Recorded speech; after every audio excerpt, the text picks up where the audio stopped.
हाँ भाई, तो आज बात करते हैं स्फीयर्स की। किसकी? स्फीयर्स में बहुत सारे सवाल बन सकते हैं। मैंने आपको लास्ट टाइम पे क्रैश कोर्स में पढ़ाया था किसकी प्रॉपर्टीज। मैंने आपको प्रॉपर्टीज पढ़ाई थी कंडक्टर की। वो सारी प्रॉपर्टीज आपको याद होनी चाहिए।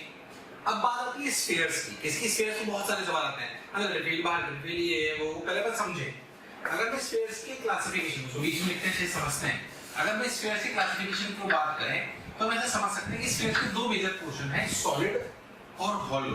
अच्छा, हमारे पास दो टाइप की मटेरियल है, कंडक्टिंग और नॉन कंडक्टिंग। कंडक्टिंग और नॉन कंडक्टिंग, और उसमें भी दो वैरायटी कौन कौन सी? हॉलो और सॉलिड। बिल्कुल सही। तो अगर हम बहुत ध्यान से देखें तो हम इनको ऐसे डिवाइड करते हैं। देखो ध्यान से, आप कैसे, मैं आपको समझाता हूं। मान लीजिए आपके सबसे पहला जो आपका स्फीयर है वो है hollow conducting sphere. Hollow conducting sphere, ठीक। हॉलो कंडक्टिंग स्फीयर, इसकी शॉर्ट फॉर्म हम लिख लेते हैं HC। क्या लिख लेते हैं? HC। दूसरा हम ले लेते हैं solid conducting sphere. Solid conducting sphere, ठीक।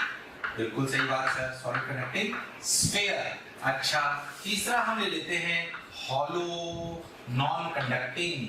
Hollow non conducting. अच्छा, चौथा हम कौन ले लेते हैं? चौथा हम ले लेते हैं हॉलो नॉन कंडक्टिंग। चौथा अपना कौन बचा? चलो खुद सोचो। Solid non conducting. Solid non conducting. Conducting और नॉन कंडक्टिंग में क्या अंतर है? बेसिक अपन समझ चुके हैं। नॉन कंडक्टिंग में चार्ज जहां रखोगे वहीं मिलेगा, कंडक्टिंग में क्या सारा चार्ज बाहर मिलेगा, ये बात हम कर चुके हैं। इसकी शॉर्ट फॉर्म HC रख लेते हैं। इसकी शॉर्ट फॉर्म देखो HC, इसकी रख लेते हैं SC। क्या रख लेते हैं? SC, solid conducting. देखो इसकी क्या रख लेते हैं? HNC। क्या रख लेते हैं? HNC। और इसकी क्या रख लेते हैं? SNC। अब ये हम चाहते क्या है? हम क्या करना चाहते हैं? आप एक बात समझिए कि कोई भी स्फीयर अगर है तो अगर मुझे बहुत सारे स्फीयर के सवाल करने हैं, अगर मुझे बहुत सारे स्फीयर के सवाल करने हैं तो मुझे उन स्फीयर्स के बारे में क्या क्या पता होना चाहिए। देखो थोड़ा छोटा सा बनाता हूं। देखो, इसके एक पॉइंट अंदर ले लो, एक पॉइंट ले लो, पॉइंट बी बाहर। कोई भी टाइप का स्फीयर हो तो मुझे उसमें क्या क्या चाहिए? मुझे इलेक्ट्रिक फील्ड चाहिए ए पर, मुझे पोटेंशियल चाहिए ए पर, मुझे इलेक्ट्रिक फील्ड चाहिए बी पर, मुझे पोटेंशियल चाहिए बी पर। मैं चाहता हूं ई और आर का ग्राफ बनाया जाए जिसमें अंदर बाहर दोनों की बात हो। मैं चाहता हूं बी और आर का ग्राफ बनाया जाए, और मैं चाहता हूं कि सिस्टम की टोटल एनर्जी हो। मतलब हर स्फीयर के अगर मैं सवाल करना चाहता हूं तो हर स्फीयर की ये 7 चीजें मुझे पता होनी चाहिए। कौन कौन सा? अगर मैं बहुत सारे सवाल करना चाहता हूं, अंदर इलेक्ट्रिक फील्ड, बाहर इलेक्ट्रिक फील्ड, अंदर पोटेंशियल, बाहर पोटेंशियल, इलेक्ट्रिक फील्ड और आर का ग्राफ, इसे डायरेक्टली एग्जामिनेशन में पूछे जा चुके हैं। पोटेंशियल और आर का ग्राफ और इस सिस्टम की टोटल एनर्जी, क्योंकि खेल तो सारा इलेक्ट्रिक फील्ड का है, खेल तो सारा इलेक्ट्रिक फील्ड का है, तो देखो ये सातों चीजें पता होनी चाहिए अगर मैं स्फीयर के बहुत सारे सवाल करना चाहता हूं। अब देखो कितने टाइप के स्फीयर हैं भाई? 4 टाइप के। हर एक टाइप में 7-7 सवाल। बिल्कुल सही। तो हमें 28 फॉर्मूले याद होने चाहिए, तभी हम सवाल कर पाएंगे। अच्छा, एक बात समझो, इलेक्ट्रिक फील्ड, पोटेंशियल और ये सारी चीजें किस बात पर डिपेंड करती है? चार्ज डिस्ट्रीब्यूशन पर। किस पर? चार्ज डिस्ट्रीब्यूशन पर। चलो भाई, सबसे पहले आते हैं हॉलो कंडक्टिंग स्फीयर। ठीक है, हॉलो कंडक्टिंग स्फीयर का मतलब ऐसा स्फीयर। हॉलो में वैसे आप दो टाइप की बातें कर सकते हो। हॉलो में दो टाइप की बातें होती है, थिन वॉल, जनरली हमारी यही बात होती है हॉलो की अगर बात हो, थिन वॉल। इसे कई बार शेल भी कहते हैं। क्या कहते हैं? शेल। और कभी कभी इसमें एक हॉलो स्फीयर ऐसा भी होता है जिसका इनर रेडियस भी हो और आउटर रेडियस भी हो। इनर रेडियस भी हो और आउटर रेडियस भी हो, पर जनरली कम आते हैं, पर इसके भी अपन बाद में बात करेंगे। अभी हम इनसे मतलब तो थिन वॉल हॉलो लिया। थिन वॉल अगर लिया अपन ने हॉलो कंडक्टिंग स्फीयर, तो इसमें पूरा मास कहां पर है? सरफेस पर। यानी कि जो चार्ज दोगे क्या वो भी सरफेस पर ही होगा, पर मास अंदर नहीं है। ये डायग्राम ऐसा बनेगा, ठीक भाई। मान लो कि मैं सॉलिड कंडक्टिंग स्फीयर लूं। अच्छा, इसका मतलब मुझे इसके सातों फॉर्मूले याद होने चाहिए। फिर इस वाले स्फीयर पे आते हैं। इस वाले स्फीयर में क्या मास अंदर है? बिल्कुल है, बिल्कुल है सर, अंदर मास बिल्कुल है। अच्छा, पर अगर मैं इसको चार्ज दूं तो बताओ चार्ज कहां मिलेगा? कंडक्टर का पूरा charge reside to its outer surface. क्या अंदर मास है? क्या अंदर चार्ज है? नहीं। क्या चार्ज पूरा बाहर है? हाँ। सर ये सातों फॉर्मूले तो चार्ज डिस्ट्रीब्यूशन पे डिपेंड करते हैं। सर इसमें मास नहीं है, इसमें मास है अंदर, पर सर चार्ज डिस्ट्रीब्यूशन तो इसका और इसका सेम है, पर चार्ज डिस्ट्रीब्यूशन तो इसका और इसका सेम है। बिल्कुल सही बोल रहे हो सर आप, चार्ज डिस्ट्रीब्यूशन तो इसका और इसका सेम है। अगर इसका और इसका चार्ज डिस्ट्रीब्यूशन सेम है तो क्या इसके और इसके सातों फॉर्मूले सेम होने चाहिए? हाँ, भले नाम अलग है पर फॉर्मूले सेम होंगे। हे भगवान, 28 में से 7 कम हो गए, ये दोनों के बराबर हो गए, तो क्या फॉर्मूले 21 ही बचे? चलो भाई और आगे देखते हैं। Hollow non conducting sphere. चलो हॉलो नॉन कंडक्टिंग स्फीयर का मतलब क्या मास अंदर नहीं? अगर मास अंदर नहीं है तो अगर आप चार्ज यूनिफॉर्मली दोगे, कैसा दोगे? यूनिफॉर्मली, क्या चार्ज अंदर आ सकता है? नहीं, भी मास अंदर है ही नहीं। चार्ज की एग्जिस्टेंस बिना मास के होना संभव नहीं है, तो क्या इसमें भी पूरा चार्ज बाहर आएगा? हाँ, और अगर आप नॉर्मली क्या सारे केसेस में आप यूनिफॉर्मली डिस्ट्रीब्यूटेड लेते हो तो क्या ये वाला चार्ज डिस्ट्रीब्यूशन इसके जैसा है? हाँ, क्या ये भी इसके जैसा है? हाँ, मतलब ये तीनों कहने के लिए अलग अलग हैं, पर इन तीनों के फॉर्मूले क्या बिल्कुल वैसे हैं? सबके सातों सेम होंगे? बिल्कुल सही बोल रहे हो सर आप, बिल्कुल सातों के सेम होंगे। अगर इनके तीनों के फॉर्मूले सातों के सेम होंगे, यानी कि क्या अब हमारे फॉर्मूले सिर्फ 14 रह गए। कितने रह गए? 14। चलो आप देखो भी देखते हैं। सॉलिड नॉन कंडक्टिंग स्फीयर के अंदर मास हो सकता है? हाँ। के अंदर चार्ज हो सकता है? हाँ, क्योंकि ये नॉन कंडक्टिंग है तो चार्ज अंदर है। क्या इसका डिस्ट्रीब्यूशन सबके जैसा है? नहीं, अलग है। क्या इसके फॉर्मूले अलग होंगे? हाँ, इसमें डिफाइन करेंगे रो। क्या डिफाइन करेंगे? रो। बिल्कुल सही बात। पर एक बात समझो, क्या ये तीनों स्फीयर कहने में अलग हैं, पर क्या डिस्ट्रीब्यूशन सेम है? डिस्ट्रीब्यूशन सेम है, डिस्ट्रीब्यूशन सेम है। Therefore formulas are same, therefore formulas are same। अब सोचो आपको कितने फॉर्मूले रखने पड़ेंगे? 28 की 14 इन तीनों तो सेम हो गया, यानी कि HC, SC, HNC। क्या ये तीनों स्फीयर सेम हैं? हाँ, फॉर्मूले भी सेम हैं, तो इनको एक साथ पढ़ेंगे और इसको अलग पढ़ेंगे, इसको अलग पढ़ेंगे। क्या ये कहानी आपको समझ आई है? बिल्कुल, बहुत बढ़िया, ये कहानी आपको समझ आनी चाहिए। पॉज करिए और इस कहानी को समझिए, क्योंकि अगला इसी का कराऊंगा। अब अपन चालू करते हैं, ध्यान से देखिए, अच्छे से सुनते हैं। अब अपन चालू करते हैं कि भाई देखो, इनको सबसे पहले साथ साथ फॉर्मूले को लिखने, तो अपन इनको लिख लेते हैं। देखो ध्यान से, HC formulas for HC, SC, HNC।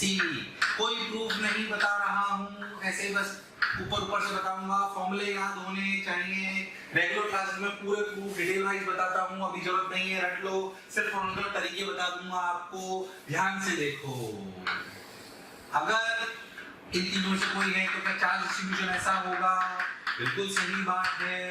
तो खुद लॉजिकली बोलो, क्या इलेक्ट्रिक फील्ड यानी कि R लेस देन R के लिए, यानी कि A पॉइंट पर इलेक्ट्रिक फील्ड अंदर क्या होगी? 0।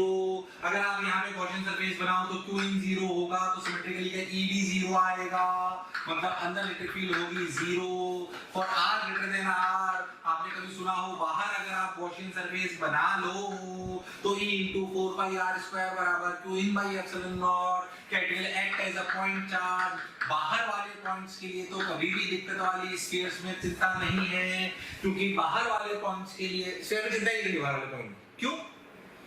बाहर वाले पॉइंट पर क्या all the spheres will act as a point charge, act as a point charge placed at its centre, placed at its centre. बिल्कुल सही बात है। तो E0 E बराबर KQ बाई R स्क्वायर। बाहर तो सोच रहे नहीं हो। ऐसे अगर आप सोचो तो अंदर इसके बारे में बात कर ली। अगर अपन पोटेंशियल की बात करें तो अंदर इलेक्ट्रिक फील्ड 0 है, तो पोटेंशियल 0 ऐसा जरूरी नहीं है। जो पोटेंशियल सेंटर पर होगा वही A पर भी होगा। सोच के देखो, सेंटर पर पोटेंशियल, जो सेंटर पर पोटेंशियल है वही R दूरी पर भी पोटेंशियल है। वो पोटेंशियल होगा KQ बाई R, कांस्टेंट होगा यहां से लेकर यहां तक, क्योंकि इलेक्ट्रिक फील्ड 0 है। और बाहर वाले पॉइंट के लिए टेंशन लेने की जरूरत नहीं है। It act as a point charge, that is KQ by R। अगर इसका कोई आपको ग्राफ बनवा ले ई और आर का, तो देखिए ई और आर का ग्राफ कैसा होगा, आपको सबको समझ आ रहा है। ई 0 है आर बराबर आर तक, उसके बाद एकदम से बढ़ती है और फिर 1/r² से घटने लगती है, इस प्रकार। क्या सबको ये बात समझ आ रही है? ऐसे ही अगर मैं पोटेंशियल और आर का ग्राफ बनाऊं तो देखो कैसा दिखाई देगा। पोटेंशियल और आर, शुरुआत में आर बराबर आर तक, क्या ये कांस्टेंट है? बिल्कुल सही बात। उसके बाद क्या हाइपरबोलिकली घट रही है? बिल्कुल सही बात। यानी कि ये कहानी ग्राफ की ऐसी है। अगला रिपीट 0, बाहर k⁴r², अंदर पोटेंशियल k⁴ बड़ा कांस्टेंट, बाहर k⁴ छोटा, जनरल डिस्टेंस। क्या ई आर का ग्राफ समझ में आ गया? हाँ। एक और कहानी एनर्जी, एनर्जी है इसकी kq²/2r, kq²/2r। फिर से प्रूफ नहीं बता रहा हूं, याद रखनी है। ये एनर्जी होती कहां है? जो आपका स्फीयर है, तो उसमें plus plus plus plus plus plus plus plus plus charge है। अगर अंदर इलेक्ट्रिक फील्ड 0 है तो एनर्जी अंदर होना संभव नहीं है। तो एक kq²/2r एनर्जी क्या पूरी की पूरी डिस्ट्रीब्यूटेड है? कहां पर? बाहर। तो आप कह सकते हो energy stored, energy stored in electric field from R to infinity, from R to infinity। जो मैंने बोर्ड पे लिखा है उनके प्रूफ नहीं बताए हैं, रेगुलर क्लासेस में होते हैं, पर आपको भी क्योंकि जरूरत भी नहीं है, आपको ये सब याद होना चाहिए। और अगर प्रूफ देख रहे हो तो रेगुलर क्लासेस को आप देख सकते हो, पर ये अपने को क्लैरिटी होनी चाहिए। जैसे मैंने बोला है आपको याद होना चाहिए। सातों फॉर्मूले हो गए, इनके बिना काम नहीं चलेगा। याद होने चाहिए भैया, बिल्कुल एकदम सारे सवाल हो जाएंगे ढंग से सुन लिया। क्या मेरी बात क्लियर है? एकदम पक्का? सोच लो, एकदम पक्का? बहुत बढ़िया, आ जाओ। अब चलो भाई, चलो भाई, चलो भाई, और बात करते हैं formulas for HC, formulas for HC। याद है अपन ने बात करी, HC हो गया, SC हो गया, HNC हो गया। अब क्या बचा? Solid non conducting, SNC। इसका डिस्ट्रीब्यूशन क्या अंदर चार्ज होता है? हाँ होता है, बहुत बढ़िया। क्या इसमें अगर अपन बहुत ध्यान से देखें, टोटल चार्ज Q मान लो, रेडियस R मान लो, तो क्या अपन बोल सकते हैं इसके रो के बारे में भी? Rho equal to Q/4/3πr3। कई बार रो की टर्म्स में फॉर्मूला होता है, कई बार रो Q की टर्म्स में होता है, याद होना चाहिए। पॉइंट ए अंदर, यानी कि r r के लिए और r r के लिए फॉर्मूलों की अगर बात करें तो बाहर में तो टेंशन है ही नहीं। kq/r² इलेक्ट्रिक फील्ड है और पोटेंशियल kq/r है।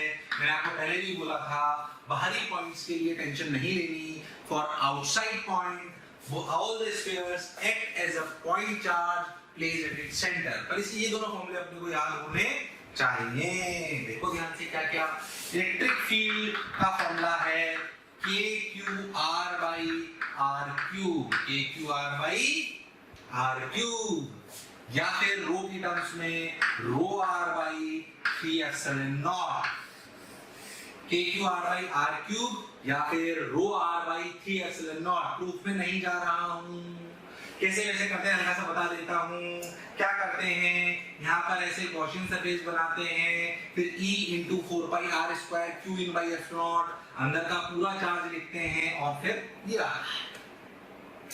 ऐसे पोटेंशियल का फॉर्मूला इसका फिर से बहुत अच्छा है। पोटेंशियल का फॉर्मूला लाते हैं इंटीग्रल E.dr से। क्या E आपको पता है? तो E.dr लगाते हैं, लिमिट लगाते हैं R से लेकर कैपिटल R तक, क्योंकि कैपिटल R पर आपको पोटेंशियल पता है इसलिए।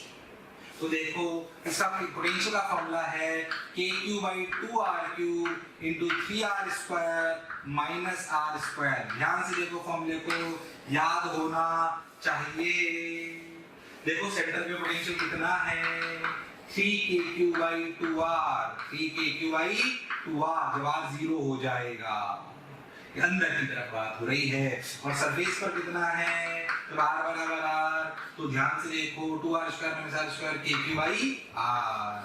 अच्छा अब देखो इनके ग्राफ बनाए ई और आर के, देखो अच्छे से ई और आर का ग्राफ अगर यहाँ पे बनाया जाए तो ई और आर के ग्राफ में आपको दिखाई देगा कि जब r लेस देन r है तो क्या ई और आर में स्ट्रेट लाइन रिलेशन है। कैसा रिलेशन है?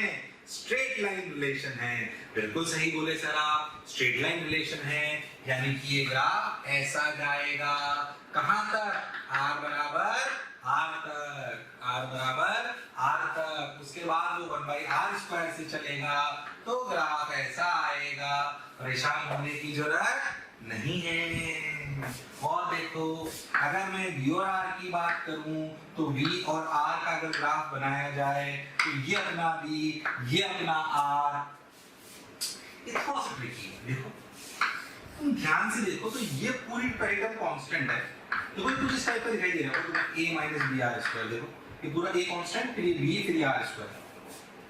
लगेगा पैराबोला है v और r के साथ, वो भी पानी धुलता हुआ, पानी धुलता हुआ, यानी कि ग्राफ चालू होगा 3/2 kq/r से r बराबर r तक, ये आ जाएगा kq/r वैल्यू तक, ये वैल्यू 3/2 kq/r सेंटर पर पैराबोलिकली घटा। उसके बाद देखो हाइपरबोलिक रिलेशन है, तो ग्राफ ने ऐसे पॉइंट ऑफ इन्फ्लेक्शन लिया और ऐसे चला। समझ आ रहा है क्या? पहले पानी ढलता हुआ पैराबोला और फिर हाइपरबोला, पहले पानी ढलता हुआ पैराबोला फिर हाइपरबोला। बिल्कुल सही, तो याद होना चाहिए अच्छे से सब पूरी कहानी बिल्कुल ऐसे ढंग से। क्या चीज हो गई? अंदर ग्रेविटी, बाहर ग्रेविटी, अंदर पोटेंशियल, बाहर पोटेंशियल, दोनों ग्राफ। क्या बचा? एनर्जी। क्या बची?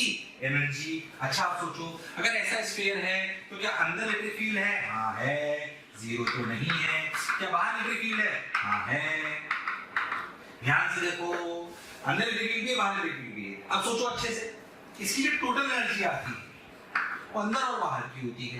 यू अंदर, यू बाहर, यू अंदर, यू बाहर।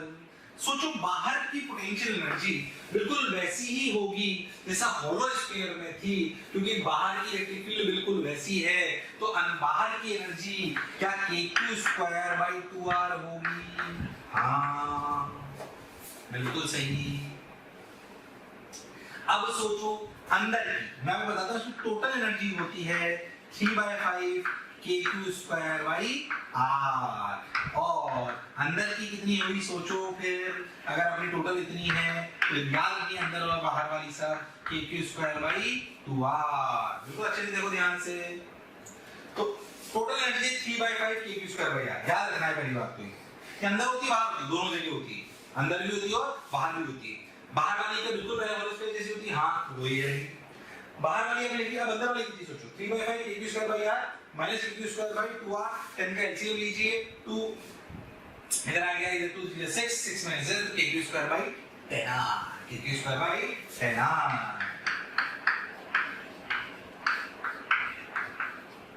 क्या कहानी एकदम क्लियर है? क्या कहानी एकदम क्लियर है? जैसे पूरी कहानी मुझे याद है, आपको याद होनी चाहिए, आपको याद होनी चाहिए। प्रूफ पे नहीं गए, अपन सिर्फ फॉर्मूलेटेड अच्छे से और स्ट्रक्चर्ड तरीके से। कैसे बहुत सारे सवाल बनेंगे? हाँ बनेंगे। फिर से कह रहा हूँ, प्रूफ अभी मैंने नहीं दिए हैं, रेगुलर क्लासेस में देते हैं। यहाँ पे आपको फॉर्मूले याद होने चाहिए। अब देखो भाई, वो जो अपन ने स्फीयर्स पढ़े ना, उसमें सॉलिड नॉन-मैग्नेटिक स्फीयर को नॉन-मैग्नेटिक पे सॉलिड पे चर्चा कर लेते हैं, क्योंकि हॉलो वाला तो उसके जैसे सिमिलर होंगे। तो जो सॉलिड नॉन-मैग्नेटिक स्फीयर्स होते हैं उनकी पे किस तरीके से बना सकते हैं मैं आपको बताता हूँ। जैसे मान लो कि आपका ऐसे ही E++++ मैग्नेटिक से बात करना है, या तो हमारे जो इलेक्ट्रिक फील्ड के फॉर्मूले आए थे उसमें रो कैसा था? कांस्टेंट। मान लो रो वेरिएबल हो, मतलब रो r का फंक्शन हो, कुछ भी हो सकता है उस सवाल में। r मतलब रो वेरिएबल है। अभी जो हमने रो फॉर्मूले पढ़े थे वो कैसे थे? वो थे बेसिकली कि आपका रो कांस्टेंट था, फॉर्मूले आ गए। थोड़ा सा अच्छा सवाल कर रहे हैं कंप्यूटर एग्जामिनेशन के हिसाब से, तो ऐसा हो सकता है कि rho is a function of r। मैं आपसे बोलूं कि आप जल्दी पे अब इलेक्ट्रिक फील्ड बताइए, ठीक? तो बात कैसे करो, आपको आगे पे करना है। तो तरीके तो प्रूफ तो उसी प्रकार के होते हैं कि भाई अपन ऐसे एक गॉसियन सरफेस मान लें, इस गॉसियन सरफेस में इधर मान लें, तो हम लिखेंगे integral E into 4E into dA बराबर Q in by epsilon not. ये तो हमको लगाना ही है। अगर हम लिखें यहाँ पर तो लिखेंगे E इंटू 4 पाई R स्क्वायर। अब उलझन आ गई Q इन की। क्यों? क्योंकि Q इन में Q हर जगह, वो यहाँ पे हर जगह वेरिएबल है, तो मुझे Q इन निकालने के लिए भी इंटीग्रेट करना पड़ेगा। Q इन निकालने के लिए भी इंटीग्रेट करना पड़ेगा। कैसे? यहाँ से x दूरी पर जाकर एक छोटा सा एलिमेंट लीजिए ऐसे। प्यारे बच्चों, बहुत बहुत शुक्रिया दिल से आप सभी लोगों का, जो आप लोगों का इतना प्यार मिला, आप लोगों के इतने व्यूज़, इतने सारे लाइक्स, इतने सारे कमेंट्स मिले। मैं ये आपको बताना चाहता हूँ कि जो डिस्क्रिप्शन में लिंक दिया है, प्लीज़ वहाँ जा कर के अपना एनरोलमेंट ज़रूर सुनिश्चित करें। और प्यारे बच्चों, इसके अलावा यदि आप डाउट्स का बेनिफिट उठाना चाहते हैं, आप स्टडी मटेरियल का बेनिफिट उठाना चाहते हैं, तो मोशन के प्रीमियम कोर्स को ज्वाइन करें। ये कहीं ना कहीं आपके लिए बहुत बेनिफिशियल होने वाला है।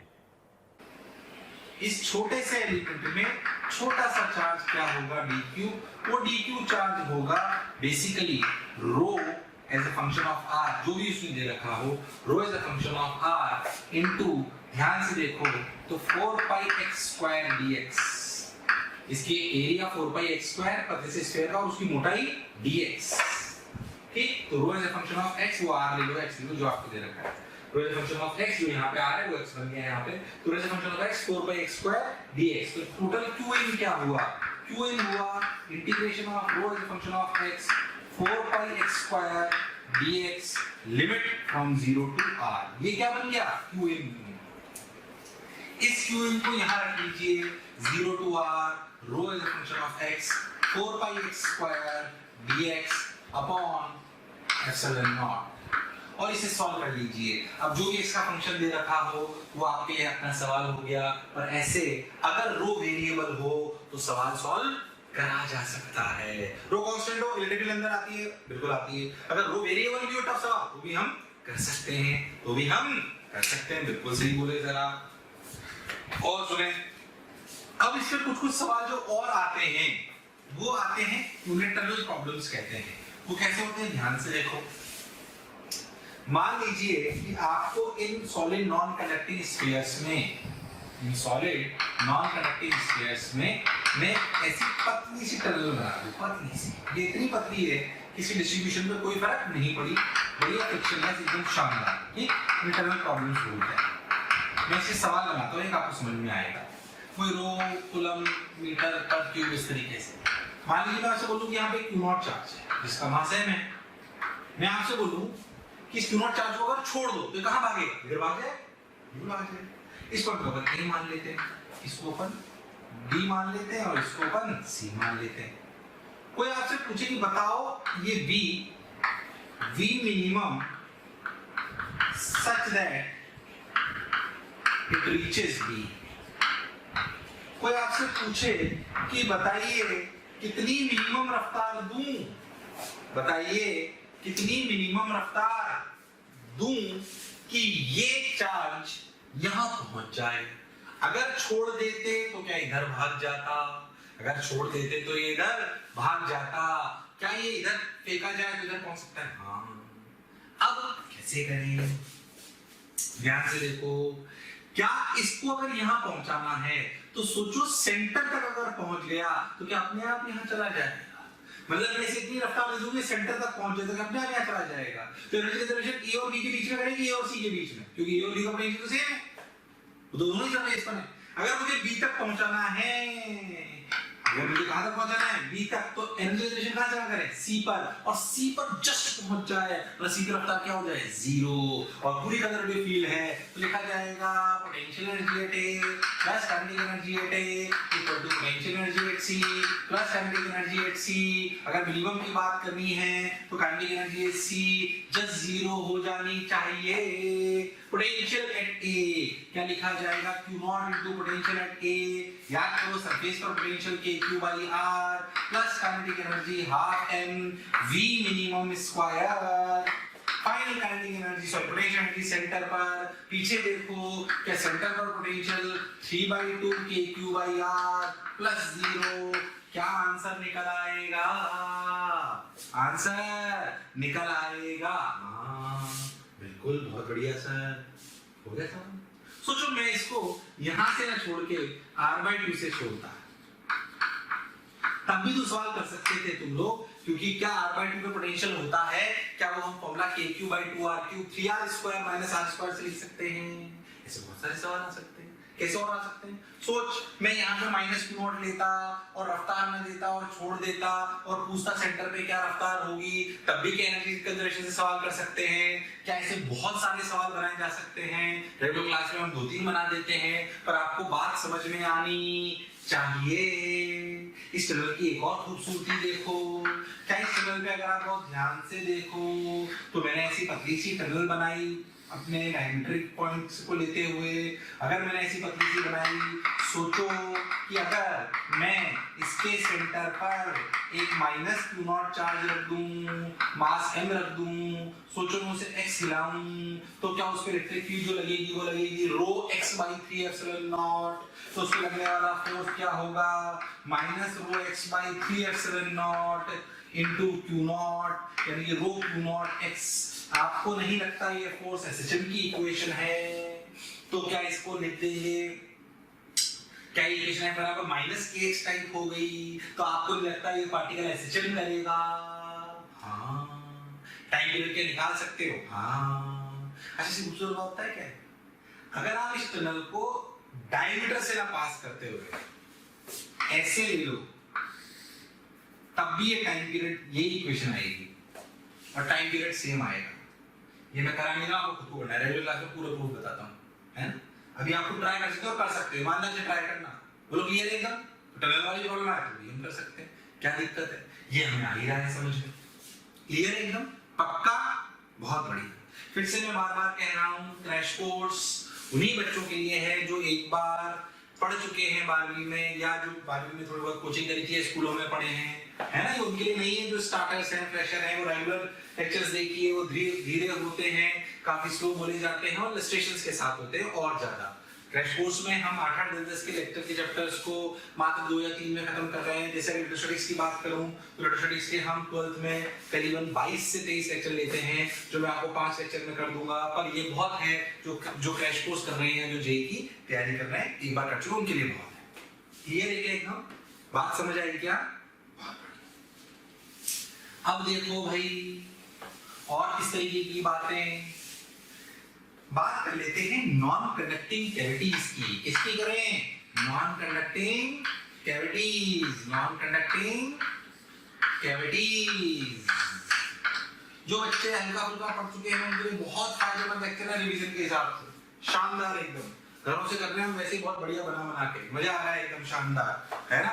कोविड में भले अपन जरूर है, पर वास्तविकता में मेहनत कर रहे हैं। हमारे यहाँ के सभी टीचर्स भी कर रहे हैं, आप सभी टीचर्स के लेक्चर्स देखिए। शुरुआती लेक्चर्स में उन्होंने घर पे करे थे 2-2 मोबाइल से, अब लगभग सभी के घरों पे बोर्ड लग गए हैं, तो सब बोर्ड्स पे ही आ गए हैं, सब घर से कर रहे हैं, बहुत बढ़िया कर रहे हैं, सारे टीचर बहुत मेहनत कर रहे हैं। क्या है तो नॉन कंडक्टिंग कैविटीज। कैसा नॉन कंडक्टिंग कैविटीज? तो नॉन कंडक्टिंग कैविटीज अपन एक बार पढ़ चुके हैं, फिर भी हम समझें। जैसे मान लो मैं आपको बोलूं कि मैं आपको याद है बोला था हॉलो स्फीयर टाइप का हो सकता है ना। तो मान लीजिए ऐसा वाला है जिसको थोड़ा मोटा हॉलो स्फीयर है, मान लीजिए इसमें चार्ज Q है, ऐसे है नॉन कंडक्टिंग, और चार्ज सब्जेक्ट है, बड़ी मोटा वाला है। इसका इनर रेडियस R1 है और आउटर रेडियस R2 है। तो सोचो इसका Q रो क्या हो गया, रो हो गया Q/4/3 पाई R2Q माइनस R1Q। ठीक है। अब मान लो आपसे कोई इलेक्ट्रिक फील्ड पूछ ले तो लॉजिकल है, A पर इलेक्ट्रिक फील्ड क्या होगी, पॉइंट A पर 0। कोई आपसे पूछे पॉइंट B है और बोले ये C है, कोई आपसे पूछे C पर इलेक्ट्रिक फील्ड क्या होगी, आउटर पॉइंट के लिए act as a point charge kq/r²। kq/r²। Point कौन सा बचा, B वाला, उसे भी आसानी से करा जा सकता है। B यानी कि R lies between R1 to R2, R lies between R1 to R2। अब फिर से वही बात, यहाँ पे गॉसियन सरफेस बना लीजिए, तो लिखा जाएगा इसके लिए E into 4 pi r square q in. अब क्या क्यू इन ये वाला होगा, तो लिखा जाएगा रो यानी कि Q by 4/3 pi r2 cube minus r1 cube into वो वाला area volume 4/3 pi r cube minus r1 cube. समझिए खुद, डायरेक्ट लिख दिया मैंने, समझने का प्रयास करिए। ये हो गया रो, ये हो गई volume by epsilon not. Solve कर देंगे, आंसर आ जाएगा। तो होलो में भी अंदर बाहर बीच में इलेक्ट्रिक फील्ड पूछ ले, क्या मैं कर सकता हूं? हाँ बिल्कुल कर सकता हूं, कोई टेंशन वाली बात नहीं है। इसे आप नॉन कंडक्टिंग कैविटी प्रॉब्लम भी बोल सकते हो। क्यों? क्योंकि अंदर कैविटी है। पर सोचो, क्या ये कैविटी सिमेट्रिक है? हाँ, अगर कैविटी अनसिमेट्रिक हो तो उसको कैसे करते हैं वो भी सुनिए। ये उसी तरीके की बात है जैसे मोमेंट ऑफ इनर्शिया और सेंटर ऑफ मास निकाला जाता है। हाँ अब सुने, आइए देखो, अब अपन बोल सकते हैं कि नॉन कंडक्टिंग स्फीयर है पर कैविटी अनसिमेट्रिक है। कैविटी अनसिमेट्रिक है।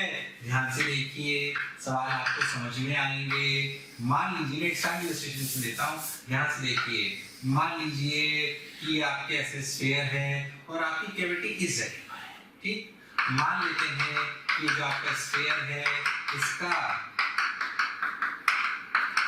रेडियस 4r है। कितना है? 4r। और ये कितना है? r। और मान लेते हैं कि इसके सेंटर से इसकी दूरी 2r है, ठीक। अब मान लो कि कोई आपसे पूछे, कैविटी है यहाँ पे रो लंबा मीटर क्यूब, ठीक, ये कैविटी। कोई आपसे पूछे, बताइए यहाँ से 8r की दूरी पर क्या इलेक्ट्रिक फील्ड है? तो कैविटी प्रॉब्लम्स को करने का स्टैंडर्ड प्रोसीजर, जो खाली जगह है वहां पे प्लस रो भी मानो और माइनस रो भी मानो।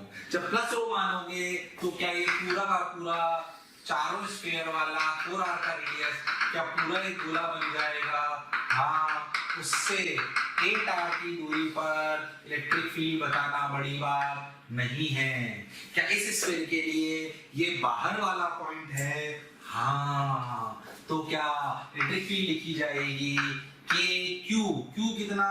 रो इंटू 4/3 पाई 4r का क्यूब, बिल्कुल सही, अपॉन के Q by are square, 8r का होल स्क्वायर, 8r का होल स्क्वायर प्लस प्लस, ध्यान से देखो, प्लस प्लस इस वाले पॉइंट से कितनी दूरी हुई है? 6r। क्या ये प्लस रो वाला बचा कि माइनस रो वाला? Minus minus minus minus minus minus, और दूरी कितनी बची? 6r।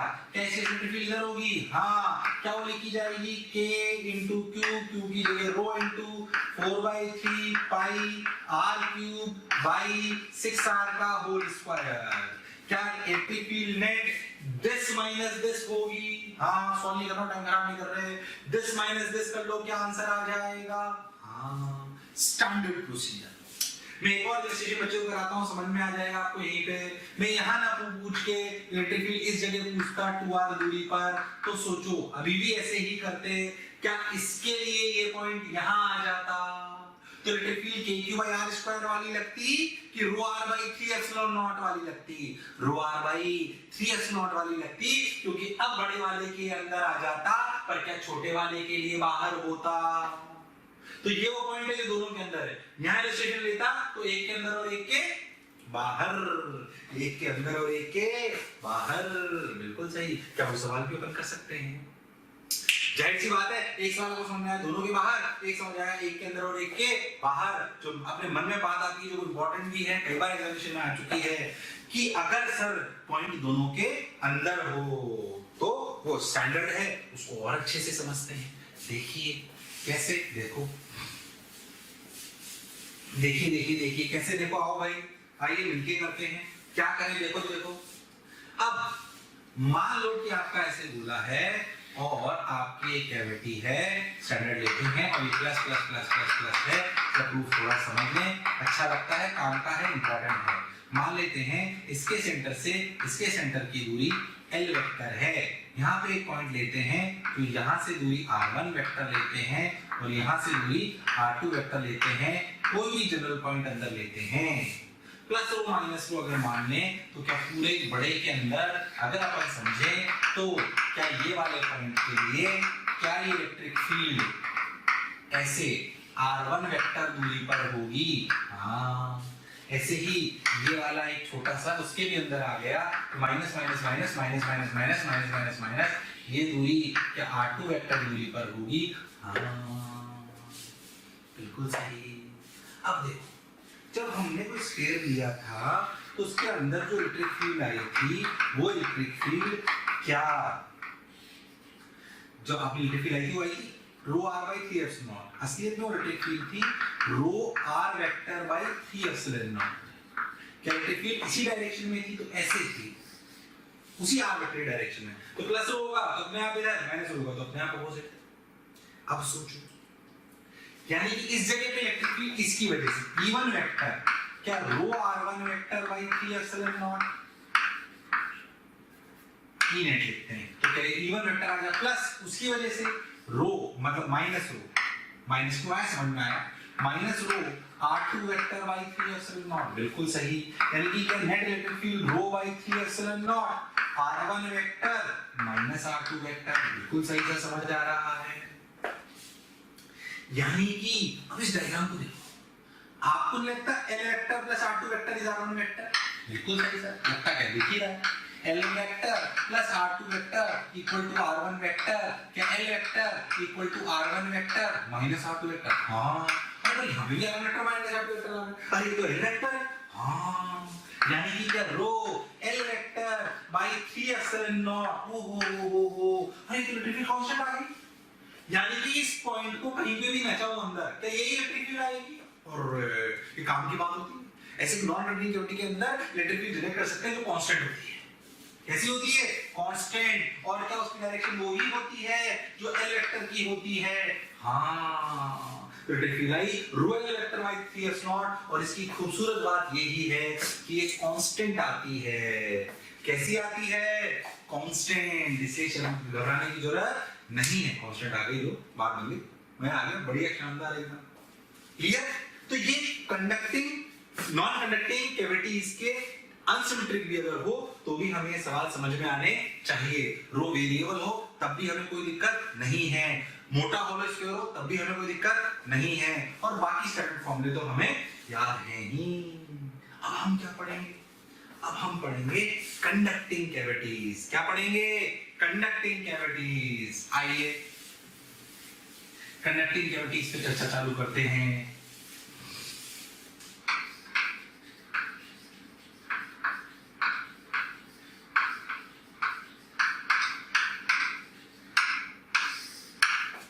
चलो अब बात करते हैं कंडक्टिंग कैविटीज की। कंडक्टिंग कैविटीज, चलो भाई कंडक्टिंग कैविटीज अपन तो पहले ऐसे सिंपल एक लेते हैं, ये मोटा होलो स्फीयर टाइप, जैसे अपन उसमें चालू करा मोटा होलो स्फीयर लेते हैं दो, और ये कंडक्टिंग है, नॉन कंडक्टिंग नहीं। मान लीजिए इसका इनर रेडियस r1, मान लीजिए इसका inner radius outer radius r2। सोचो मैं इस कैविटी में को काटने चार्ज दे दूं q, इतना दे दूं q, पहले बोला था q चल जाएगा कहां? All the charge inside to its outer surface. बहुत बढ़िया, लो भाई सारा बाहर मिल गया। अब खुद दे क्या मुझे ये पॉइंट ए, ये पॉइंट बी, ये पॉइंट सी, चलो खुद बताओ। पॉइंट ए पे इलेक्ट्रिक फील्ड 0। अरे यार वैसे भी इलेक्ट्रिक फील्ड और पोटेंशियल तो मास से थोड़ी मतलब होता है, चार्ज से मतलब। ध्यान से देखो डिस्ट्रीब्यूशन तो होलो स्क्वायर जैसा है। कितने रेडियस का? r1 क्या है? r2। ए पे इलेक्ट्रिक फील्ड 0, बी पे इलेक्ट्रिक फील्ड 0, सी पे इलेक्ट्रिक फील्ड kq/r² बाहर है। ए पर पोटेंशियल सोच के देखो kq/r2, क्या ये इक्विवेलेंट सिस्टम? ध्यान से देखो तो क्या ये एक r2 स्फीयर बन गया है, क्योंकि इलेक्ट्रिक फील्ड मास से नहीं चार्ज से डिनोट होती है। अब क्या फर्क पड़ता है अंदर वो मसाला उस जगह है कि नहीं, ये और भी ऐसे होगा। ऐसे ही v पर पोटेंशियल फिर से वही kq/r2, और c पर पोटेंशियल जो बाहरी पॉइंट है kq/ और आउटसाइड पॉइंट इलेक्ट्रिक पॉइंट। मतलब अगर होलो क्वांटिटी स्फीयर और ऐसी कैविटी रख दो, मैं तो कैविटी से थोड़ी बहुत हिला भी दो, क्या फर्क पड़ रहा है, बाहर दिया है चार्ज भाई, इस कैविटी को अगर मैं इधर नचा भी लूं, क्या फर्क पड़ रहा है, चार्ज तो तुम्हें बाहर ही आना है, जब बाहर आना है डिस्ट्रीब्यूशन आ रहा है, ऐसा है, तुमने सोचना क्या है, अरे यार ये तो जादू हो गया, क्योंकि अगर मोटा होलो स्फीयर भी हो और मैं कह रहा हूं अनसिमेट्रिकली कैविटी, क्या फर्क पड़ता है, मैं कह रहा हूं कैविटी इधर-उधर रखी कोई फर्क नहीं पड़ता, शेप भी अलग हो, क्या फर्क पड़ता है, ये आंसर आएगा, लॉजिकल है कि नहीं, यही आंसर आएगा, ये कैविटी यहां कर लो कोई फर्क नहीं पड़ेगा, यहां कर लो कोई फर्क नहीं पड़ेगा, इस शेप की बड़ी कर लो कोई फर्क नहीं पड़ेगा, आंसर तो यही आएगा। तो अगर मैं कंडक्टिंग कैविटी जो एक कंडक्टिंग मटेरियल है उसके अंदर ऐसे कैविटी बना लूं, चार्ज दे दूं, कहानी यही रहने वाली, कहानी यही रहने वाली, बात सर आप सही बोले, लॉजिकल बोले। अब कहानी में कब ट्विस्ट आएगा, जब आप इस चार्ज को यहां ना देकर, कंडक्टिंग मटेरियल को ना देकर, वो ही चार्ज आप अंदर रख दो। प्यारे बच्चों, बहुत सारे बच्चों के कमेंट आ रहे हैं ना कि आप इस टॉपिक पे वीडियो बनाइए, तो मैं बच्चों आपको बताना चाहता हूं कि ऐसा हो सकता है कि वो वीडियो ऑलरेडी चैनल में पड़ा हो। उसके लिए आपको करना क्या है कि मोशन के चैनल को सब्सक्राइब करना है और बेल आइकन को हिट करना है, जिससे आपके कोई भी नोटिफिकेशन मिस ना हो। हम कोशिश करेंगे कि आपकी जो डिमांड है मोशन परिवार पूरी करे। कहां रख दो, अंदर, इस जगह। अगर आप अंदर रख दोगे तो क्या कहानी थोड़ी डिफरेंट हो सकती है, और हो भी जाएगी, तो आपको क्लैरिटी से समझ आनी चाहिए। अब हम कंडक्टिंग कैविटी में थोड़ा और जादू करते हैं। अब अपन चार्जेस को अंदर रखते हैं, अंदर रखने में कहानी अलग है। देखो अब मैं क्या करूं कि जो मैंने कंडक्टिंग कैविटी बनाई थी, मैंने जो कंडक्टिंग कैविटी बनाई थी, इस कंडक्टिंग कैविटी को ध्यान से देखो, इस कंडक्टिंग कैविटी को देखो ध्यान से, इस कंडक्टिंग कैविटी को क्यों ना यहाँ R1 रख दूं, क्यों ना यहाँ R2 रख दूं, इधर देखिए ध्यान से, ये R1 और ये R2, चार्ज Q को यहाँ रख दूं सेंटर में। अच्छा, अब मैंने इसको नहीं दिया चार्ज, इसको नहीं दिया, स्फीयर मैंने अंदर रख दिया। अंदर रखने से क्या होगा उसको समझते हैं, इस कहानी को समझते हैं। अगर आपने Q चार्ज यहाँ रख दिया, सोचो आप इस इनर सरफेस के जस्ट बाहर एक गॉसियन सरफेस बनाओ। कहां पर बनाई आपने, जस्ट बाहर ऑफ इनसाइड सरफेस। क्या ये गॉसियन सरफेस इस मटेरियल के अंदर है, यानी कि क्या मसाले के अंदर है? हाँ।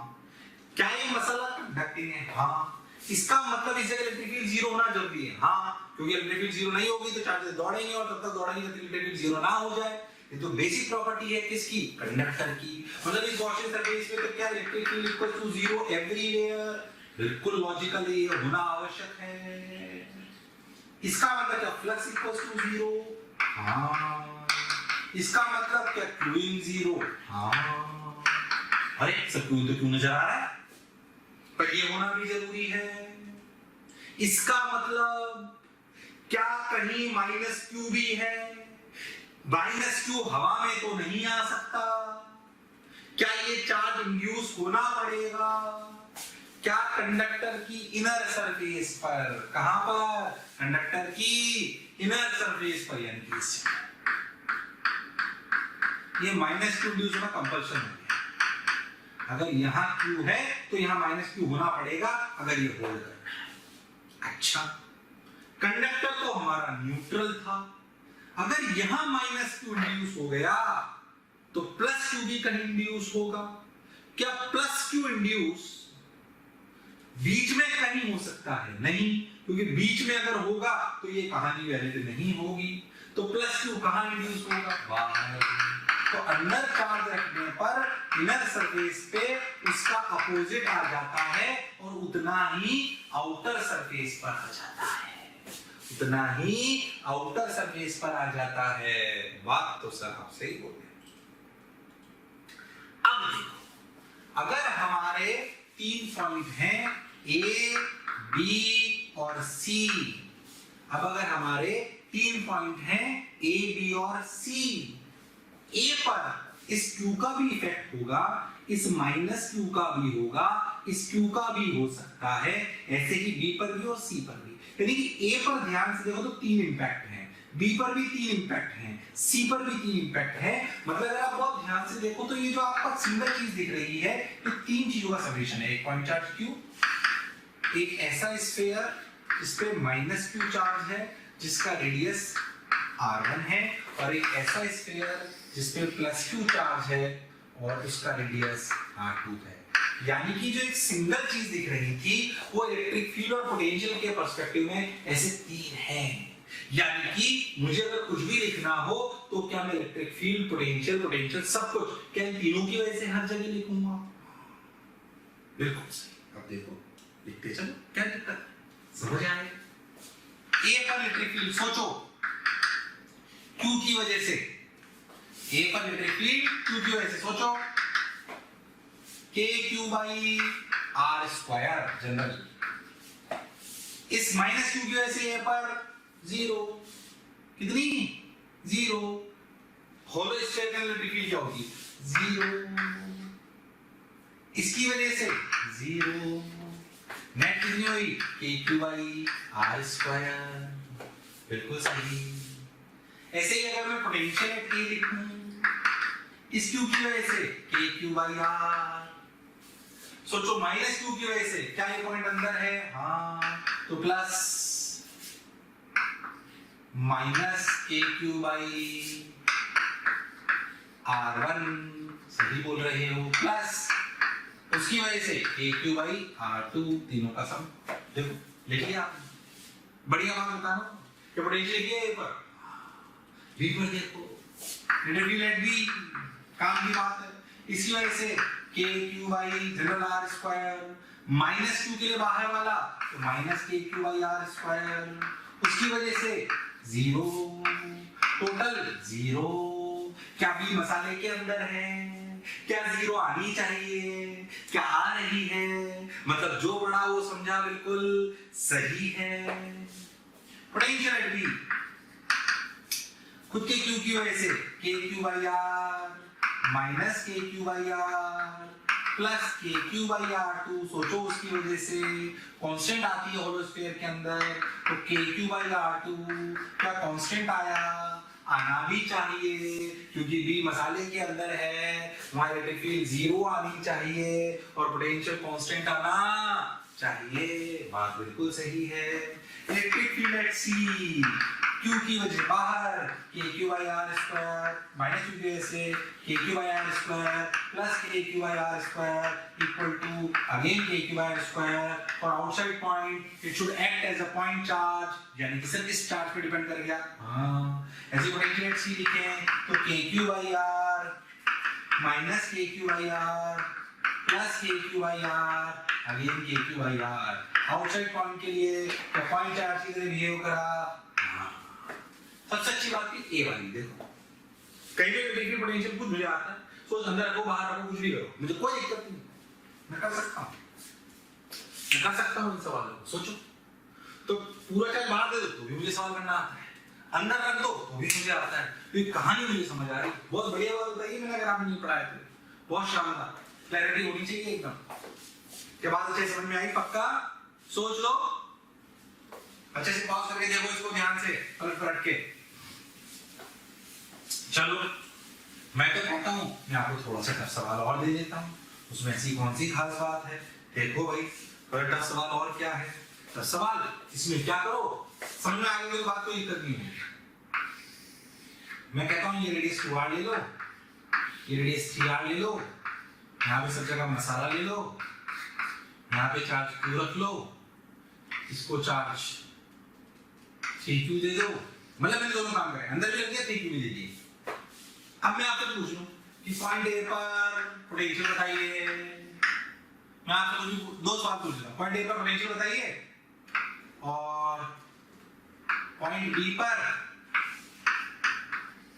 पोटेंशियल बताइए और पॉइंट सी पर इलेक्ट्रिक फील्ड बताइए। तीन सवाल आपको करने हैं। मान लो क्या करा हमने, तब पर सवाल अंदर भी चार्ज दिया, कंडक्टर को भी 3q दे दिया, ये तीनों आंसर लिखने हैं। वीडियो को पॉज करो और सवाल ट्राई करो, वीडियो को पॉज करो और सवाल ट्राई करो, मैं सॉल्यूशन बताता हूं। फिर देखो सोचो यहां क्यू दिया तो यहां कितना -q, तो इस माइनस से यहां कितना है +q, और पहले से कितना है बाहर क्योंकि जो बाहर भी बाहर ही रहे, वो थोड़े अंदर आ सकते हैं। बाहर कर लिया 4q, यानी कि सिस्टम ऐसा बन गया q माइनस q और 4q। अब लिखना चालू कर लो। पॉइंट ए अंदर वाला, तो kq by r minus kq by 2r plus k into 4q by 3r, जो भी आंसर आया आ गया। पोटेंशियल बी वाली जगह, तो kq by r minus kq by r plus k into 4q by 3r, क्या कांस्टेंट आना चाहिए? हाँ। इलेक्ट्रिक फील्ड एट सी, सोचो ही मत, इस q और माइनस q का बाहर कोई इंपैक्ट नहीं आएगा, सिर्फ इसका आएगा। तो क्या लिखोगे? 3kq by r, sorry 4kq by r square. हाँ तो 4kq है ना, तो कितना बचा? 4k into 4q by r। बिल्कुल सही है। लो अच्छा, टफ सवाल हो गया, बहुत बढ़िया, सब लोग तो सही बोले आप एकदम अच्छे से। क्या बच्चा क्लियर है एकदम पक्के से? और बातें बताता हूं मैं आपको इसमें, और क्या क्या कर सकते हैं, देखो ध्यान से देखो।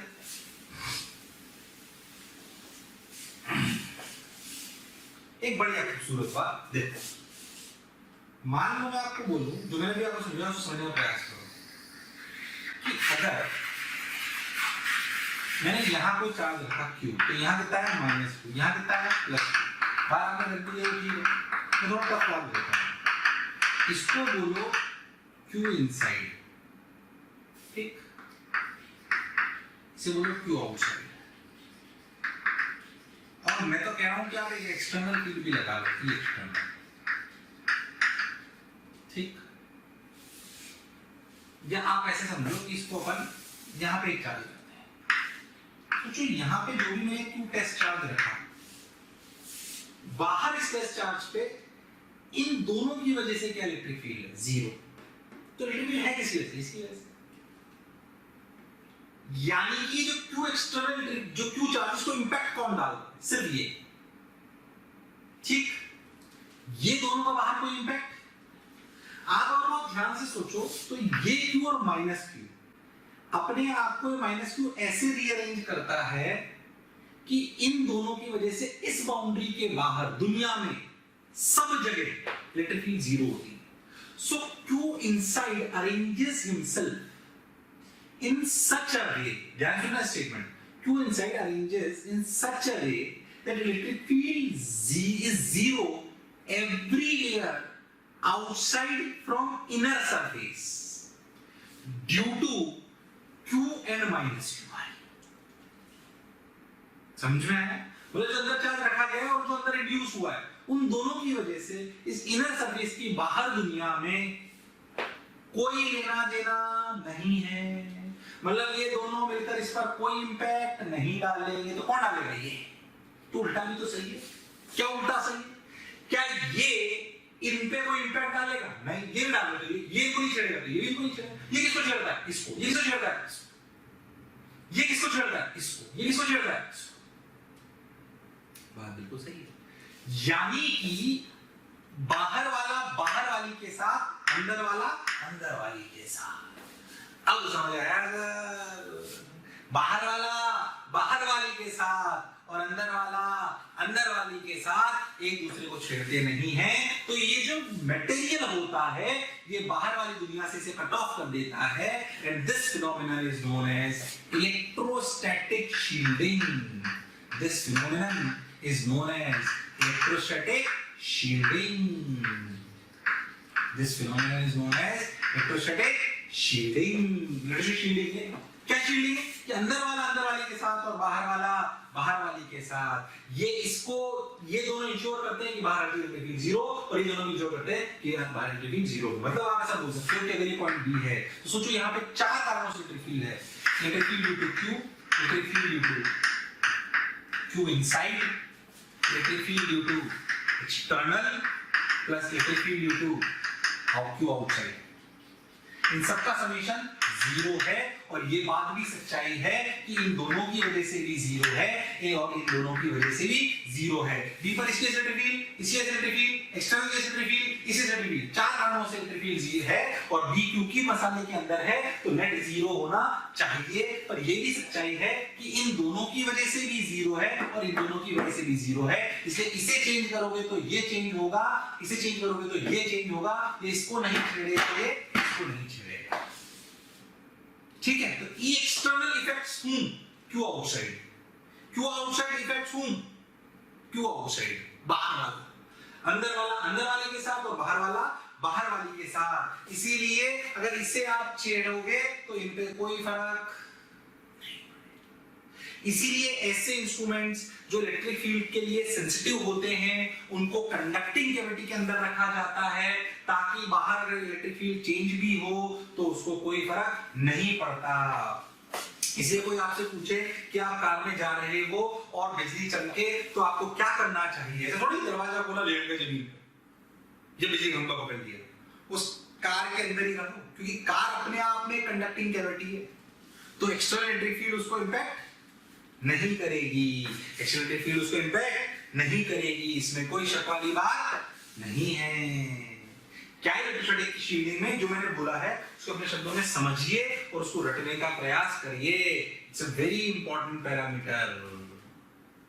बोलो क्लियर है क्या? अरे पक्का सोच लो, बहुत बढ़िया।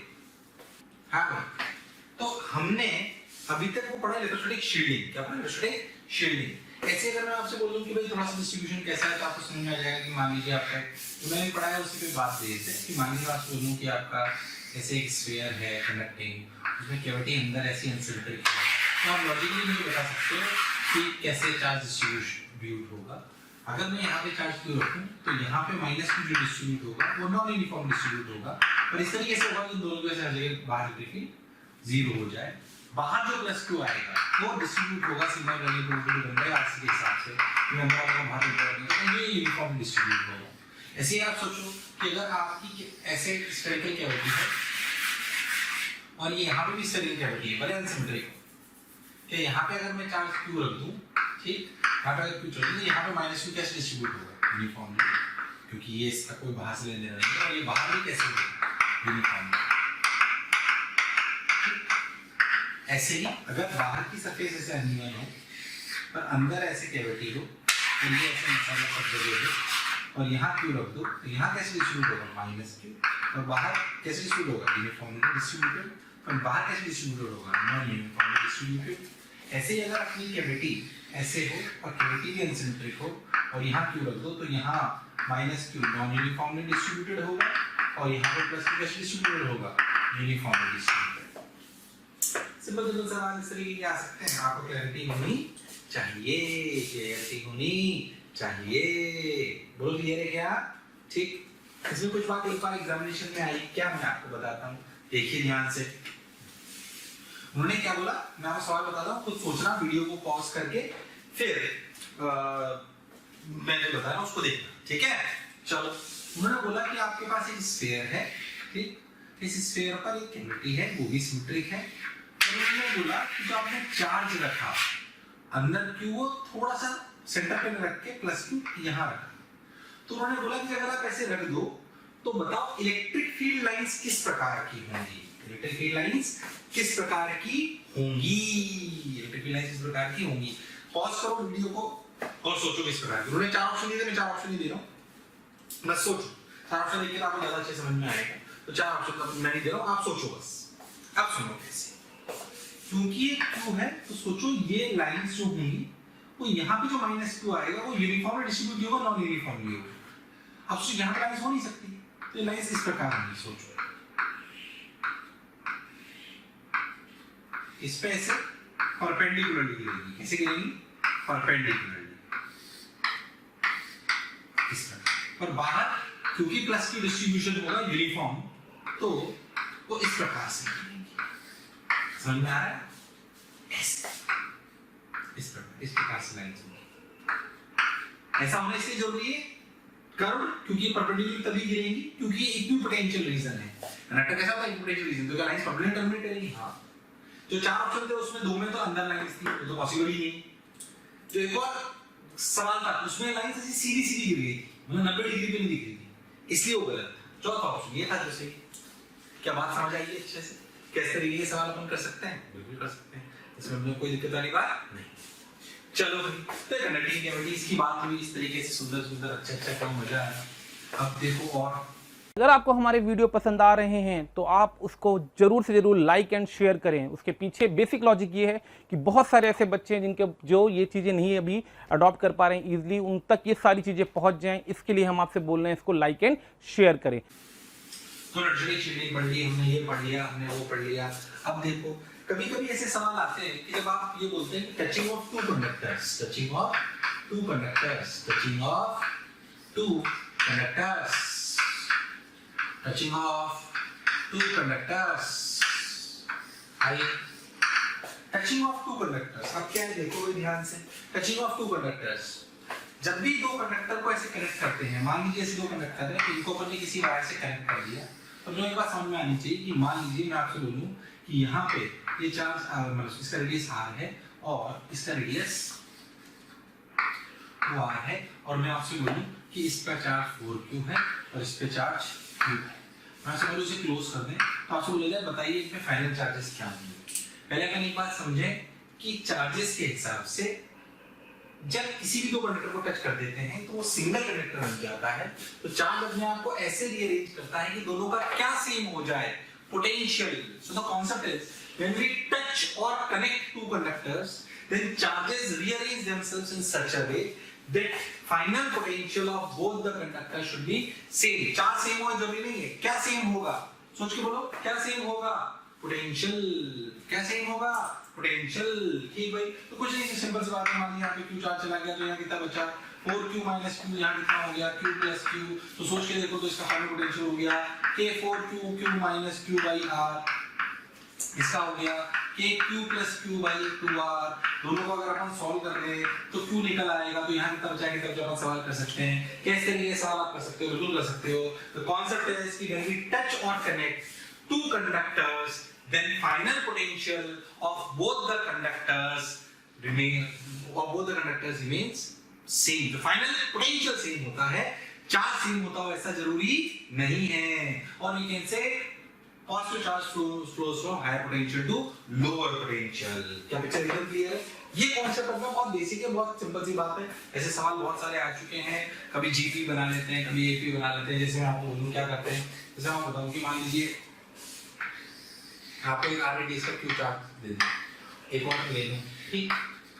अब इन दोनों में टच करूं, दोनों बराबर हैं, तो क्या चार्ज q/2 क्यूब उल्टा हो जाएगा। फिर इसे q/2 को उठा के फेंक दूं, फिर बोलो इसे टच करो तो क्या q/4 q/4 हो गया। फिर q/4 को उठा के फेंक दूं, फिर बोलो टच करो तो क्या q/8 q/8। ऐसे बोलो n टचिंग बाद क्या चार्ज होगा, क्या सॉल्व कर सकते हो? q/2 की पावर n।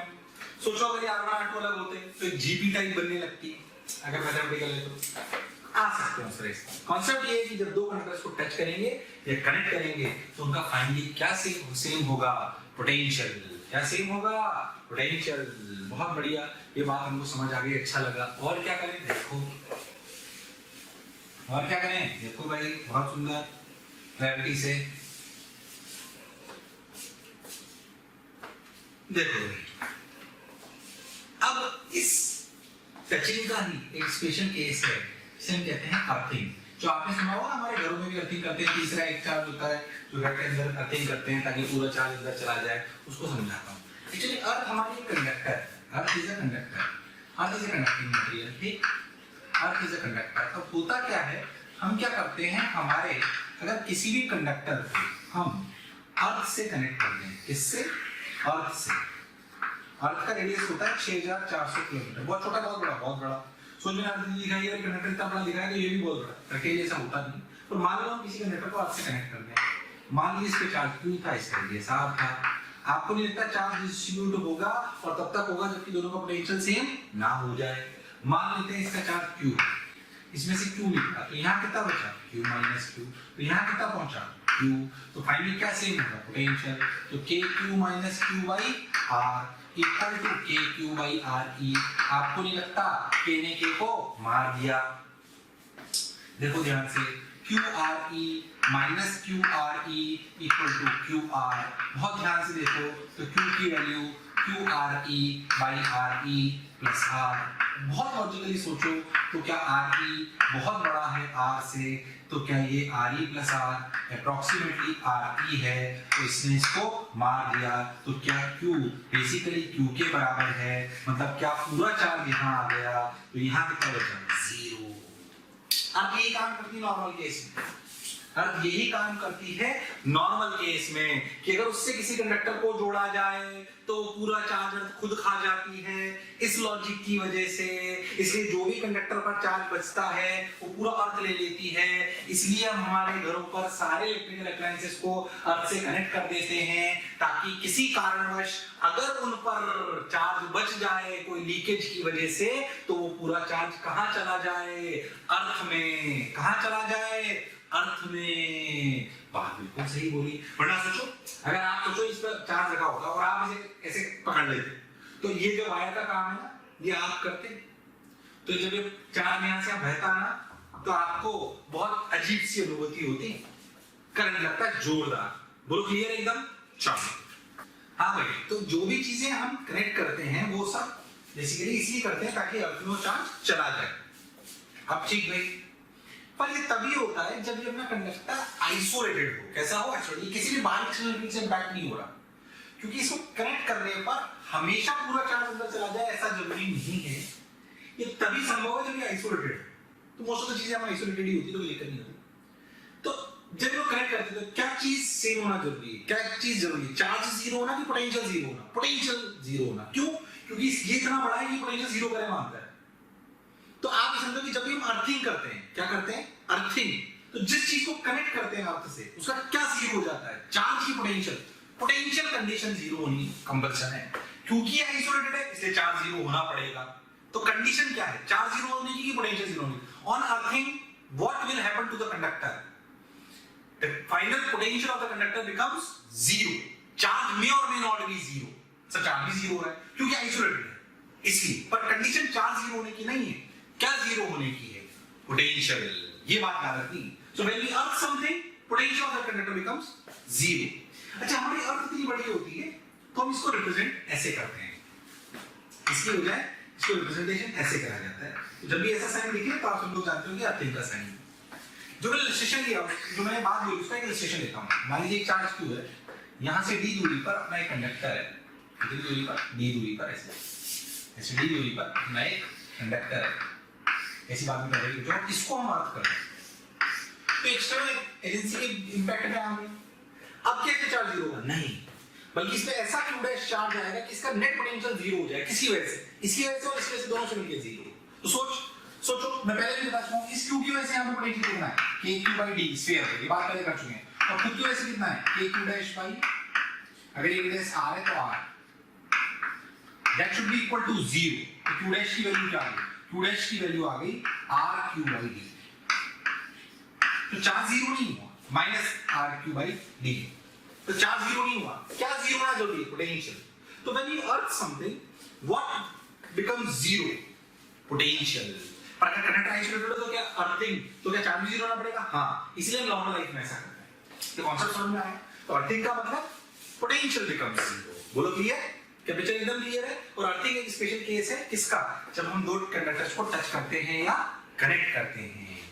चलो भाई, अब इन कहानियों को, टचिंग वाली को और अर्थिंग वाली को, हम हमारे कुछ अलग टाइप के सवालों में और जोड़ते हैं। कैसे? सुने। अब अपन पढ़ रहे हैं questions on concentric shells. Questions on concentric shells, ऐसे भी बहुत सारे सवाल आते हैं। तो कॉन्सेंट्रिक शेल वाले सवाल कैसे होते हैं मैं आपको समझाता हूं। कॉन्सेंट्रिक शेल्स कैसे, मैं आपको समझाता हूं। देखो, मान लो कि आपका ऐसे कंडक्टर, हॉलो कंडक्टर है और ये भी एक हॉलो कंडक्टर है। दो कंडक्टर है, ये conductor inner radius outer radius नहीं है, यहां पे मसला नहीं है। ये हॉलो कंडक्टर ये है, एक ये है।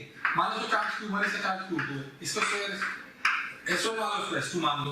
अब आप लोग पूछे पोटेंशियल ऑफ S1 तो आप लिख सकते हो कैसे? खुद की वजह से कितना है? kq1/r1। और बाहर वाले की वजह से कितना है? क्योंकि q पोटेंशियल है तो सब जगह सेम होगा। बाहर वाले की वजह से इस जगह पोटेंशियल कितना है? kq2/r2। ऐसे कोई S2 का पोटेंशियल पूछ ले तो खुद की वजह से K22 by R2 प्लस अंदर वाले की वजह से again K Q1 by R1। तो अगर हॉलो स्फीयर्स हो, 3 भी हो 4 भी हो कोई भी हो, क्या मैं पोटेंशियल लिख सकता हूँ? हाँ, मैं तो कह रहा हूँ यहाँ पे मैं एक चार्ज Q और रख देता तो इस S1 में KQ by R1 और उसमें KQ by R2 और जुड़ जाता। क्या मैं लिख सकता हूँ? हाँ, कि कॉन्स्टेंट हॉलो स्फीयर्स हूँ, उन पे चार्जेस अगर पता हूँ, क्या मैं पोटेंशियल लिखना जानता हूँ? हाँ, मैं आपसे बात पूछूं कि मान लीजिए मैं आपसे बोलूं कि ऐसे आपके स्फीयर हैं, बोला जाए यहाँ पे चार्ज 2q है, ये 3q है, ये -2q है, और मैं आपसे बोलूं कि ये रेडियस 2r है, मैं आपसे बोलूं ये 3r है, मैं आपसे बोलूं कि एक और ले लो आप, तो चलो ऐसा कर लेते हैं, ये q मान लो, इसका रेडियस 4r है, मैं आपसे बोलूं बीच वाले का पोटेंशियल लिखिए, क्या सब लोग लिख सकते हैं? 4 कारणों से, इसकी वजह से सारे रेडियस दे दो, क्या आप किसी भी स्फीयर का पोटेंशियल लिख सकते हो? हाँ। तो अगर होलो कॉन्सेंट्रिक शेल्स हो तो आपको पोटेंशियल लिखना आना चाहिए। ये बात मुझे समझ में आई, और जो डिस्कशन कर रहे हैं बात समझ में आ रही है। क्लियर? अब सवाल कैसे आ सकते हैं? Think, connecting, conducting. सुने, जैसे मान लो मैं आपको बोलूं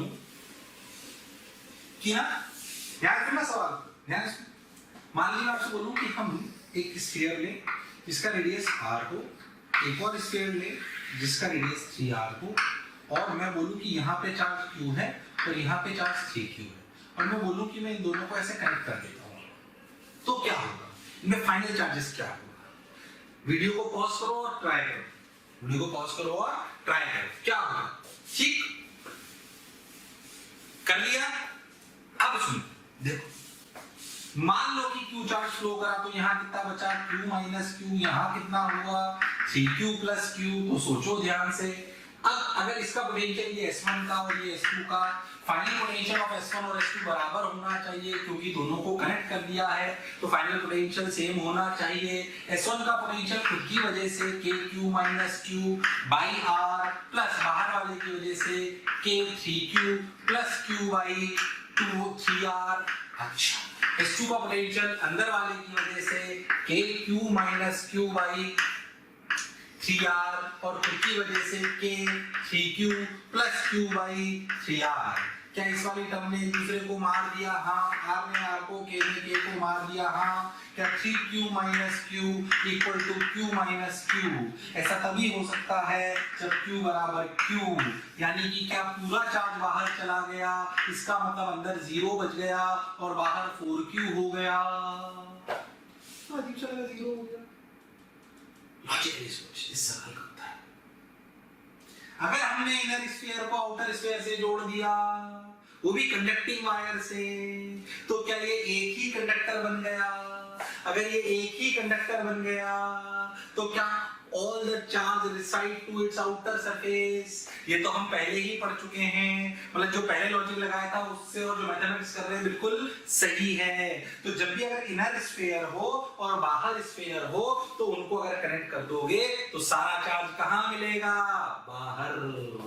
कहाँ मिलेगा? बाहर। तो क्या ये हॉलो स्फीयर्स में कनेक्टिंग वाली प्रॉब्लम हो गई? बिल्कुल सही। चलो भाई और बात करते हैं, देखो ध्यान से। मान लीजिए मैं एक सवाल आपको देता हूं ऐसा कि भाई ये देखो, ऐसे 3 स्फीयर इधर देखते हैं, यहाँ पे ये रेडियस मान लो r है, मैं कहता हूँ यहाँ पे चार्ज q रख दिया, इसको चार्ज दे दिया +2q, यहाँ पे अपन ने कुछ नहीं करा, बाहर अपन ने चार्ज दे दिया, ये इसका रेडियस मान लेते हैं 2r, इसका रेडियस मान लेते हैं 4r, और बाहर चार्ज देते हैं -q। क्लियर? अब आपसे बोला कि अपन ने बीच वाले को अर्थ कर दिया, तो बताओ बीच वाले का क्या चार्ज? अब वही कहानी, अर्थ करने का मतलब इसका चार्ज 0 तो पोटेंशियल 0, पोटेंशियल, तो आपको इसका पोटेंशियल लिखना आना चाहिए और सबका समीशन 0 होना चाहिए। ट्राई करो, q डैश निकालो, वीडियो पॉज करके कर सकते हो, चलो करो। सुनो कैसे लिखेंगे, अंदर वाले q की वजह से kq by 2r plus k into 2q by 2r plus खुद की वजह से kq dash by 2r plus बाहर वाले की वजह से minus kq by 4r equal to 0। तो भी यहाँ से q डैश की वैल्यू आए तो निकाल लो, तो आंसर आ गया, निकाल लेते हैं। चलो 2r 2r 2r 2r 2r के तो ये कितना बचा q प्लस 2q और ये कितना बचा माइनस q/2 ठीक है plus q dash equal to 0 तो q डैश के लिए कितनी हो गई 3q q डैश के लिए हो गई q/2 minus 3q q/2 minus 3q तो 3 2 6 तो minus 5q/2 minus 5q/2 answer आ गया।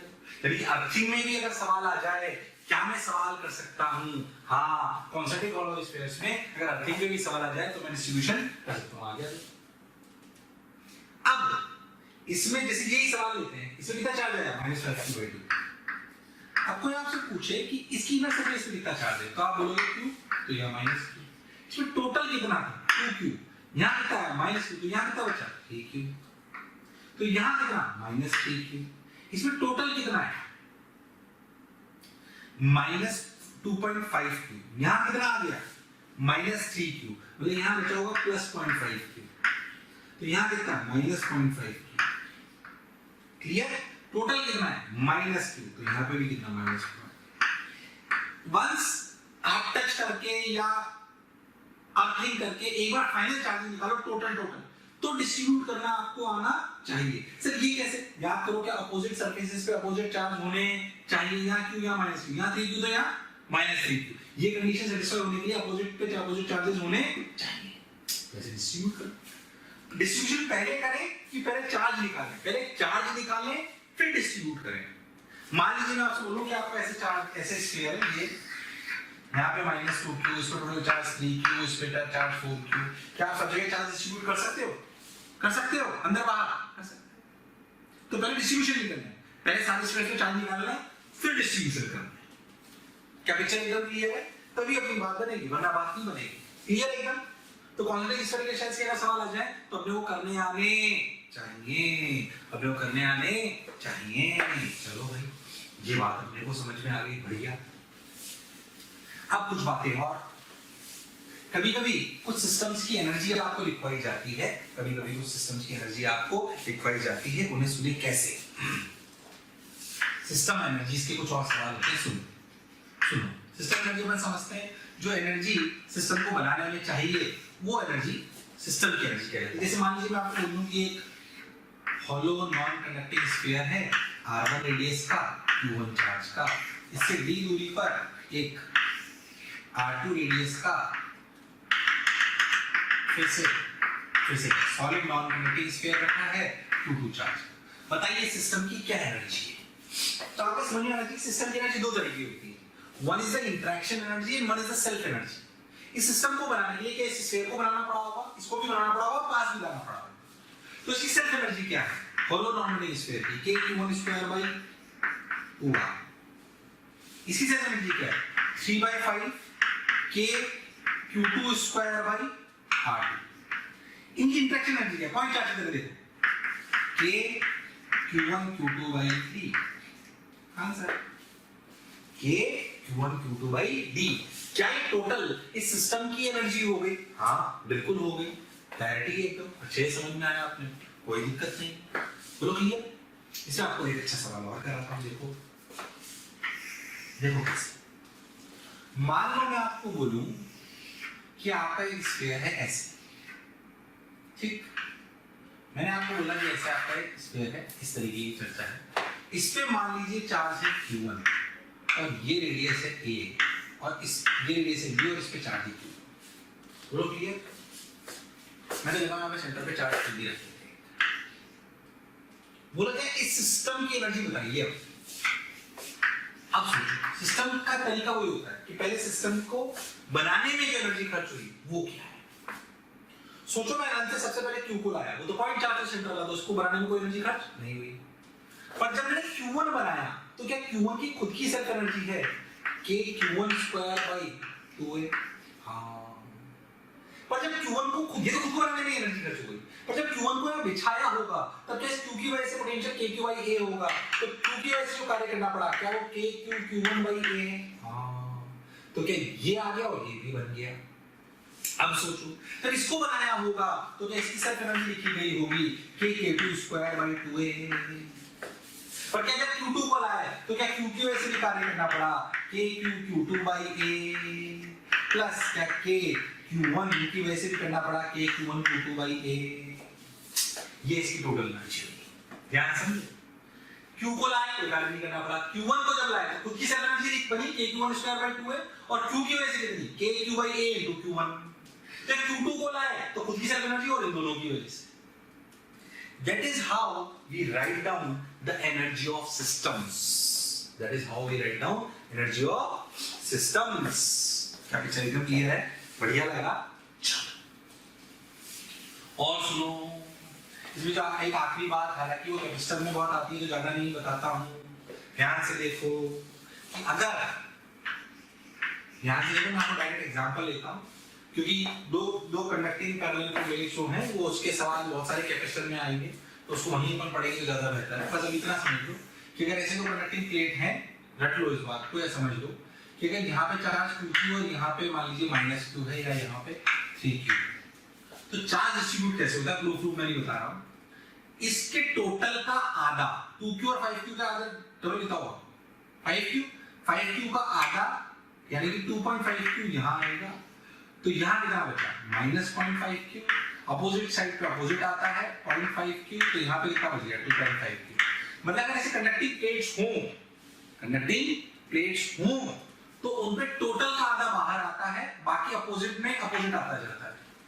ये 3-4 कितनी भी आपकी प्लेट्स हो काम करता है। जैसे कुछ भी रेसिस्टेंस लेते हैं, ये Q, ये 2Q, ये 3Q, ये 4Q, ऐसे कुछ भी ले लेते हैं।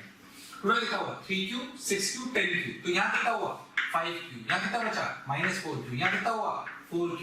यहाँ टोटल कितना है, 2Q। तो यहाँ कितना बचा, -2Q। तो यहाँ कितना हुआ, 2Q। यहाँ 2Q। यहाँ कितना है, 3Q। तो यहाँ कितना बचा, Q। तो यहाँ कितना, -Q। बोलो क्लियर। तो यहाँ कितना आ गया, 5Q। ये सब कुछ सही बैठा, जो कहना जो समझा बिल्कुल सही है। इनके प्रूफ इस बात से करे जाते हैं कि कंडक्टिंग शीट के अंदर इंटीग्रल 0 होनी चाहिए, यहाँ पे भी 0 होनी चाहिए, तो पूरे प्रूफ करते हैं। आप तो याद रखो, अगर कंडक्टिंग प्लेट्स का सिस्टम है तो टोटल चार्ज का आधा बाहर आएगा और बाकी अपोजिट में अपोजिट आता जाएगा। बोलो क्लियर। और इसको डिटेल में पढ़ेंगे कैपेसिटर में। कहाँ पढ़ेंगे, कैपेसिटर में।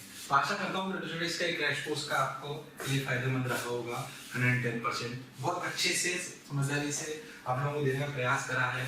और फिर से कह रहा हूँ कि उन्हीं बच्चों के लिए है जो बच्चे एक बार थोड़ा थोड़ा पढ़ चुके हैं, बाकी रेगुलर कोर्सेज में लीजिए। मैं बार बार आप लोगों को कह रहा हूँ कि अगर जो रेगुलर देख रहे हैं वो प्रीमियम कोर्सेज में ले सकते हैं। डाउट सारे उस पर क्लियर हो रहे हैं, स्टडी मटेरियल आपको मिल रहा है। और अभी आपके पास टाइम है, एग्जामिनेशन और डिले भी हो सकता है बेटा, जो लग रहा है तो आपको लगे तो आप गोल्ड कोर्स ले लीजिए, जिस गोल्ड कोर्स में आपको रेगुलर वाले लेक्चर भी हमारे पूरे मिल जाएंगे और स्टडी मटेरियल भी पूरा मिल जाएगा। ताकि अगर आपको प्यारे बच्चों, अगर आपको लेक्चर पसंद आ रहे हैं और मैं आपसे कहता हूं कि आपको लग रहा है कि ये टॉपिक भी सर से ही पढ़ना है और आप उसके लिए कोई आपकी क्यूरी है या कोई भी आपके किसी भी तरह का प्रॉब्लम है, तो आप इस टोल फ्री नंबर पर संपर्क कर सकते हैं। टोल फ्री नंबर है 18002121 799 1800212799 1821 799 18002121 799।